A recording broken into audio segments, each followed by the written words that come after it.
जी जनाब, तो आ गए हम अपनी कंप्यूटर स्क्रीन की तरफ और आज का हमारा topic what is compound path. तो उसको समझने के लिए ज़रूरी है कि मेरे आर्ट पे यानी कि आर्ट बोर्ड के ऊपर कोई दो शेप्स का होना। ठीक है, तो मैं यहाँ जल्दी से कोई भी दो शेप ड्रॉ कर लेता हूँ। सिंपल मैं एक ट्रायंगल रेक्टेंगल यहाँ पे इस तरह ड्रॉ कर लेता हूँ। ठीक है, और इसको कोई फिल दे देते हैं। मैं इसको ये फिल दे देता हूँ। ठीक है, और स्ट्रोक को मैं बंद कर रहा हूँ। ज़रूरी नहीं, आप चाहें तो स्ट्रोक ना भी बंद करें।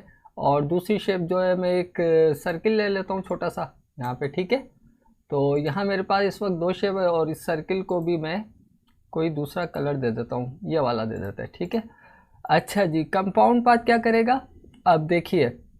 मैं इस सर्किल को इसके ऊपर रख दूँ, ठीक है, और उसके बाद मुझे इन दोनों ही शेप को या ऑब्जेक्ट को सेलेक्ट करना है।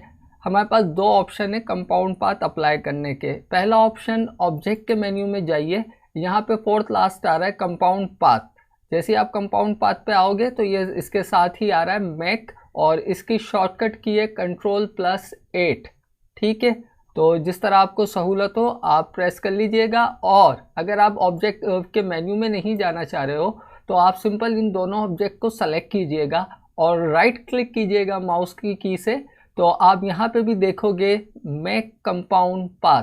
तो जैसे ही मैं अगर इस पर यहाँ क्लिक कर देता हूँ तो देखिए ये मेरे जो मैंने इसके ऊपर जो एक सर्कल ड्रॉ किया था ग्रीन कलर का, वो यहाँ से रिमूव हो चुका है, कट हो चुका है। ठीक है, कुछ अगर मैं इसको Ctrl+Z करता हूँ यहाँ पे और इन दोनों की एक कॉपी लेता हूँ। ठीक है, हमने पाथफाइंडर की क्लास पढ़ी थी जिसमें हम क्या करते थे। अच्छा देखिए, अगर मैं इसको यहाँ से सेलेक्ट करके राइट क्लिक करता हूँ और मेक कंपाउंड पाथ कर देता हूँ। ठीक है, और इन दोनों को सेलेक्ट करके मैं क्या करता हूँ, माइनस फ्रंट अब पाथफाइंडर का यूज़ कर रहा हूँ। ठीक है, बज़ाहिर दोनों ने सेम काम किया है, लेकिन इसमें एक बेसिक फ़र्क है। पाथफाइंडर ने क्या किया है, आपकी इस शेप में से ये जो सर्किल था ना, इसके इस पार्ट को बिल्कुल ही डिलीट कर दिया, ख़त्म कर दिया। अब यहाँ पे कुछ नहीं है, इसके पीछे ये आर्ट बोर्ड नज़र आ रहा है। ठीक है, जबकि जो हमारा कंपाउंड पाथ है, अगर आप इसके ऊपर अपने माउस को लाते हो तो देखो वो यहाँ आपको शो करता है सेंटर पॉइंट, और उसके सराउंड के अंदर पाथ भी शो कर रहा है। मतलब उसने कंपाउंड पाथ ने इस एरिया को यहाँ से कट तो कर दिया है लेकिन कम्प्लीटली तौर पे डिलीट नहीं किया। जबकि पाथ फाइंडर क्या कर रहा है, यहाँ से उसने बिल्कुल ही इस एरिया को जो है वो डिलीट कर दिया है। तो मतलब ये हुआ कि अगर आप ये चाहते हो कि आपकी दो ऑब्जेक्ट में से शेप कट तो हो लेकिन मुकम्मली डिलीट ना हो, जिसे आप बाद में भी एडिट कर सको, तो आप कंपाउंड पाथ का यूज़ कर सकते हो। फॉर एग्जांपल, अगर मैं इस सर्किल की अब पोजीशन चेंज करना चाहता हूँ, यानी कि ये जो मैंने यहाँ कट लगाया है इस कट की पोजीशन को चेंज करना चाहता हूँ, तो मैं अब क्या करूँगा, मैं सिंपल डायरेक्ट सिलेक्शन टूल लूँगा। ठीक है, और उससे जो मैंने इस पार्ट को मैं सेलेक्ट कर लूँगा। उसके बाद मैं कीबोर्ड से V प्रेस करूँगा और उसके बाद अगर मैं चाहूँ तो इसकी पोजीशन को चेंज कर सकता हूँ। उम्मीद है आप कंपाउंड पाथ की इस बारीकी को समझ रहे होंगे।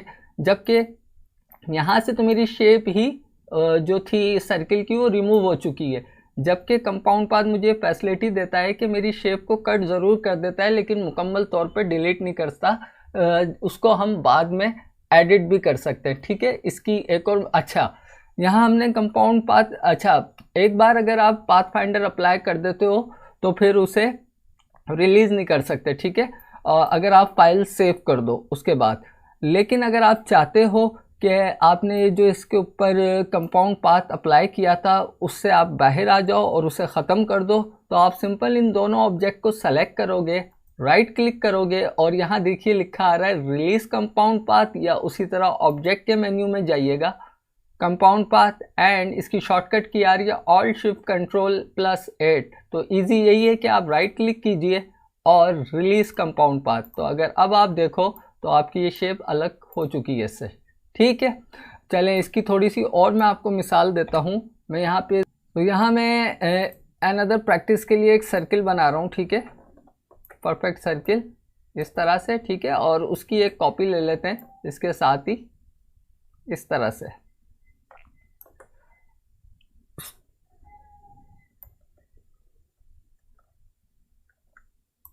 ठीक है, मैंने इसकी कॉपी ले ली, मैं इन दोनों को सेलेक्ट करता हूँ।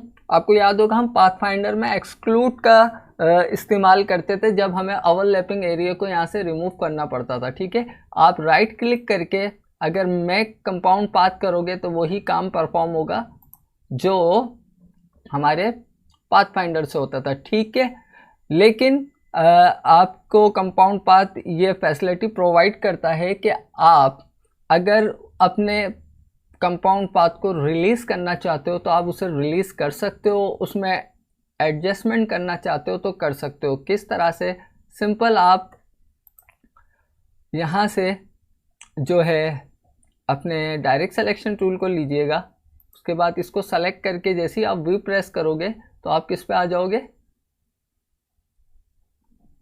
सिलेक्शन टूल पे। उसके बाद देखो आप इस तरह से अपनी शेप में चेंजेस ला सकते हो, और अगर आपको ये नहीं चाहते तो आप उसे वापस से रिलीज़ कर सकते हो, जबकि हम पाथ फाइंडर के अंदर ये ऑप्शन यूज़ नहीं कर सकते थे। मुझे नहीं करना तो मैं इसे अब क्या करूँगा, यहाँ से जनाब रिलीज़ कंपाउंड पाथ। ठीक है, तो अब आप देखो अगर तो मैं वापस अपनी ओरिजिनल पोजीशन पे आ चुका हूँ।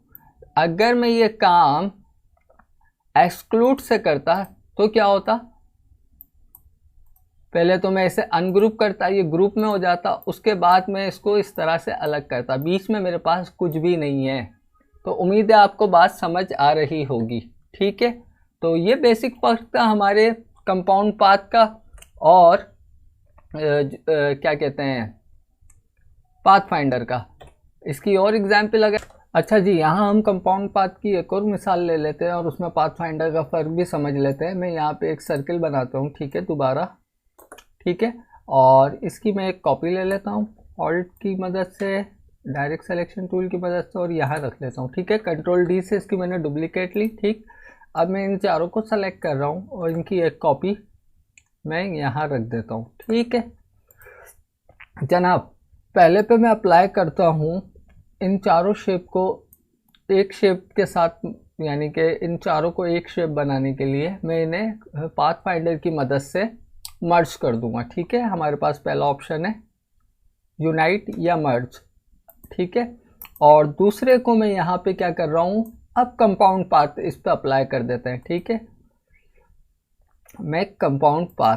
ठीक है, बज़ाहिर अब अगर आप देखो तो ये भी यूनाइट है आपस में और ये भी एक तरह से यूनाइट ही है। ठीक है, अब इनमें फ़र्क कैसे आपको पता चलेगा, जो इनमें डिफरेंस है वो क्या है? अब हम ऐसा करते हैं, हमने प्रीवियस क्लास में ग्रेडियंट्स पढ़ा था, आपको याद होगा।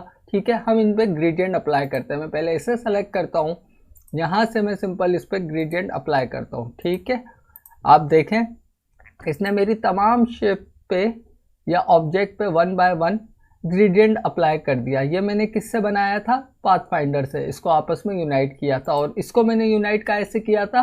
कंपाउंड पाथ से। अब मैं इस पे भी सेम ग्रेडियंट अप्लाई करता हूँ। ठीक है, ये सेलेक्ट है मेरा पूरी ऑब्जेक्ट या पूरी ये चारों शेप एक अब ज़ाहिर ऑब्जेक्ट बन चुकी हैं, तो अब मैं इसके ऊपर भी वही ग्रेडियंट अप्लाई कर रहा हूँ। तो अगर अब मैं इसको इसके साथ यहाँ ले जाके रखूँगा तो अब आपको ये बात समझ में आएगी सबसे पहले तो कि पाथ फाइंडर और कंपाउंड शेप कंपाउंड पाथ में क्या फ़र्क है। ठीक है, मैंने यहाँ पे ग्रेडियंट अप्लाई किया तो आप देखो उसने 1 बाय 1 मेरी जो शेप थी उसके ऊपर अपना पूरा ग्रेडियंट अप्लाई किया, मतलब हर शेप पे सेम ग्रेडियंट अप्लाई।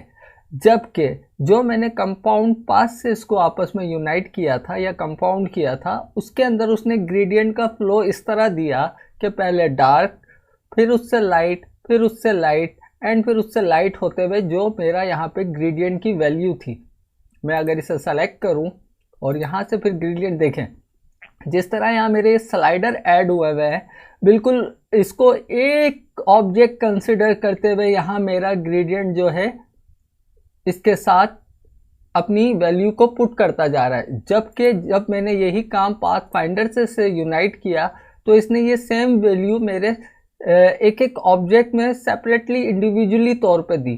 तो ये बेसिक फ़र्क था हमारे पाथ फाइंडर का और कंपाउंड पाथ का। ऐसा क्यों हुआ? अगर मैं इसे सेलेक्ट करता हूँ और राइट क्लिक करता हूँ तो आप देखो पाथफाइंडर हमारा इसे ग्रुप में कन्वर्ट कर देता है।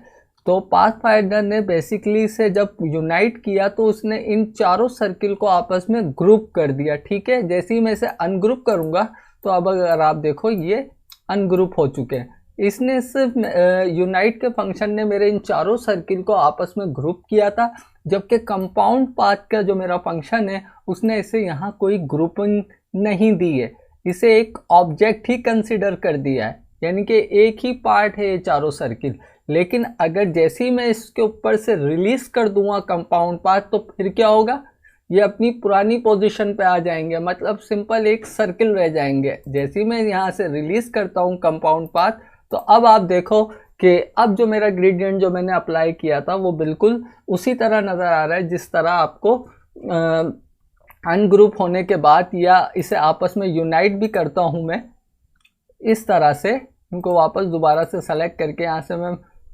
यूनाइट भी कर देता हूँ। तो आप देखें अब ये यूनाइट तो हैं, ठीक है, लेकिन इसमें वो ही ग्रेडियंट अप्लाई है जो मेरा 1 by 1 शेप में ग्रेडियंट अप्लाई है, ठीक है। उम्मीद है आपको यहाँ पे पाथफाइंडर और कंपाउंड पाथ का बेसिक फर्क समझ आ गया होगा।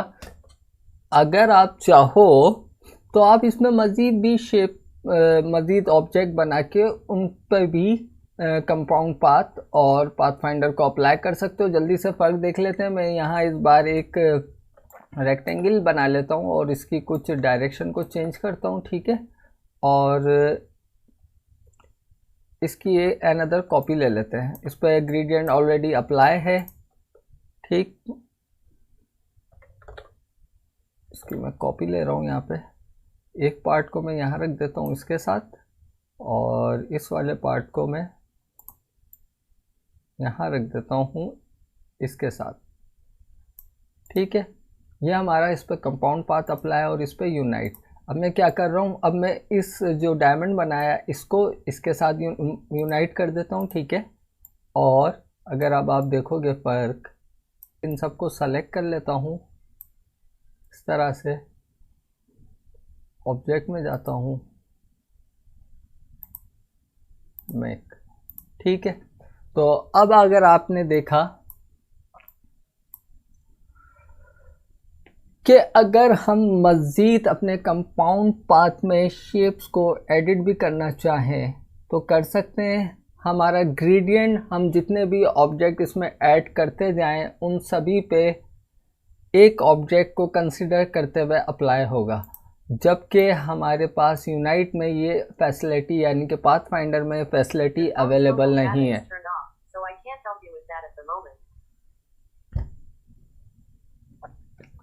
ठीक है, और दूसरा आप समझ ही गए हो फंक्शन क्या है कि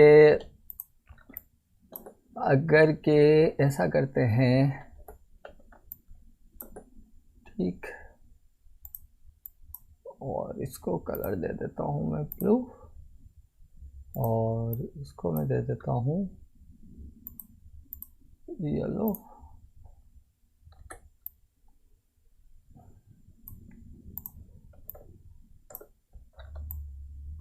ठीक है। इन सब का स्ट्रोक बंद, इसकी कॉपी, और अगर मैं इस पे मैं कंपाउंड पाथ कर देता हूँ और इस पे मैं माइनस फ्रंट कर देता हूँ। बज़ाहिर दोनों सेम है लेकिन ये इजीली एडजस्टेबल है और ये नहीं है, ठीक है। इसमें से बैकग्राउंड मेरा बिल्कुल इरेज हो चुका है, इस सर्किल का फिल जो है बिल्कुल इरेज है, यहाँ ऐसा नहीं है। आप अगर माउस ओवर ही करते हो तो आपको समझ आ जाएगी बात के, जैसे अगर आप डायरेक्ट सिलेक्शन टूल लेके इसको मूव करना चाहो तो कर सकते हो, ठीक है। लेकिन इसके बिल्कुल बरक्स से ये आप इसे इजीली मूव नहीं कर सकते, कर सकते हैं लेकिन इजीली मूव नहीं कर सकते। अगर आप यहाँ आके ये डायरेक्ट सिलेक्शन टूल से इसे सेलेक्ट करोगे तो जब यहाँ कुछ है ही नहीं तो वो किसको सेलेक्ट करके आपकी इस सर्किल की मूवमेंट को चेंज करेगा। उम्मीद है आपको बात समझ आ गई होगी, ठीक है। तो ये बेसिक फंक्शन है हमारे कंपाउंड पाथ का और डायरेक्ट सिलेक्शन की मदद से हम इसमें चेंजेस कर सकते हैं, जबकि यहाँ हमें ये फैसिलिटी नहीं मिल रही। अगर आप इसके इधर सेंटर में भी आओगे सर्किल के तो आप इसे इजीली सेलेक्ट नहीं कर पाओगे। लेकिन यहाँ पाथ फाइंडर का एक ऑप्शन अवेलेबल है, मैं जल्दी से आपको बता दूँ। मैं अनदर जो है सर्किल एक छोटा सा ड्रॉ करता हूँ और साथ ही अनदर, और इस बार इसके कलर को हम उलट कर देते हैं, ऐसा कर लेते हैं, ठीक है। और सॉरी, मैं इस सर्किल को इस बार इस पर यहाँ रखता हूँ और इसको बैक कर देता हूँ, अरेंज सेंड टू बैक, ठीक है। अब मैंने इन दोनों को सेलेक्ट किया। मैं इस बार भी माइनस फ्रंट करूँगा, लेकिन क्या करूँगा, ऑल्ट की प्रेस कर दूंगा। जैसे ही ऑल्ट की प्रेस की है तो अब क्या हुआ है जनाब, अब मेरे पाथ फाइंडर ने कंपाउंड पाथ वाला ही काम किया है। अब मैं इसको डायरेक्ट सिलेक्शन टूल की मदद से बिल्कुल उसी तरह से एडजस्ट कर सकता हूँ जिस तरह से मैं कंपाउंड पाथ का यूज़ करते हुए कर रहा था, ठीक है। ये एक लंबा प्रोसेस है कि आप किसी भी ऑब्जेक्ट में कंपाउंड पाथ अप्लाई करते हो तो इजीली सिंपल ए प्रेस करके जल्दी से शॉर्टली तौर पे आप अपनी एडिटेबल मोड में चले जाते हो और करते हो। लेकिन अगर आप पाथफाइंडर के थ्रू भी करना चाह रहे हो तो बिल्कुल कर सकते हो, लेकिन वो ज़रा थोड़ा सा प्रोसेस लंबा है। आप दोनों ऑब्जेक्ट को सेलेक्ट करोगे, पाथफाइंडर के मेन्यू में जाओगे और उसके बाद जाके आप ऑल्ट की प्रेस करके माइनस फ्रंट करोगे, ठीक है। जबकि कंपाउंड पाथ हमें फैसिलिटी देता है कि हमें इतने प्रोसेस की जगह ये है कि सिंपल हम राइट क्लिक करें और उसके बाद जो हम चाहते हैं वो कर लें इजीली, ठीक है। तो उम्मीद है आपको ये फ़र्क समझ आ गया होगा जनाब।